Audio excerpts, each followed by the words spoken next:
پخوا زمانه کې یو بانډچی و، د هغه د زړه ارمان دا وشو چې زه ځم بادشاه له بادشاهي وکړه څه څیز وړمه، ځکه په هغه زمانه کې به دستور دا و چې هغه بادشاه له څه څیز هم یوړو نو بادشاه به هغه ته ډېر لوی انعام ورکوه.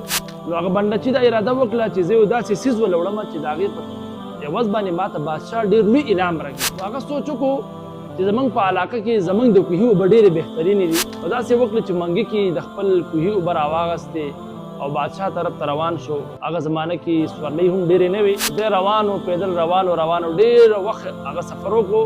نو په دغه سفر کې د هغه دا اوبه چې کومې وې هغه هم څښا شوې، دوړ ووالې، تر دې چې دی د بادشاه محل ته ورسېد. بادشاه ته تپوس کیسې دې راوړلي؟ نو دی ورته وایي بادشاه صاحب محترم، زمونږ په علاقه کې زمونږ د کوهي اوبه ډېرې زیاتې بهترینې دي. نو ما وایي چې تا به چېرته خوږې اوبه نه څښلي، د دې وجې نه ما تاله خوږې اوبه راوړې. بادشاه ورته وایي تاسو دې سر لږ اوچت کوئ. کله چې هغه د منګي نه سر اوچت کړو نو هغې کې دوړې هم لګېدلې وي، اوبه څښا شوې هم وي.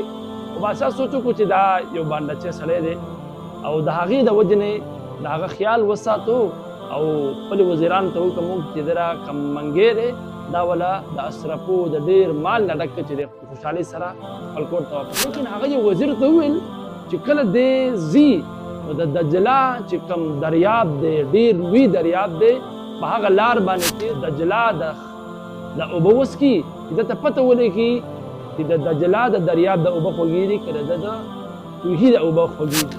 کله چې هغې په دغه طرف باندې بوتلو د دجله د دریاب هغه اوبه وڅکلې، نو ده خو وویل چې دجله د دریاب د اوبه خو ډېرې زیاتې خوږې دي. نو هغه په هغه ټایم کې پریشان هم شو، بیا یې هم ورسره بادشاه د ښېګړې معامله کړه.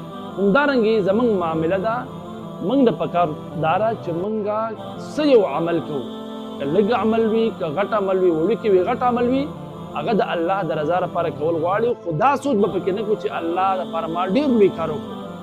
الله زموږ عملونو ته محتاج نه دی. الله موږ باندې که خپله پیرزونه وکړه، احسان معامله راڅه وکړه او زموږ منځونه، زموږ اعمال، زموږ صدقې خیراتونه قبول کړو، نو دا د الله په موږ باندې ډېره لوی پیرزونه ده.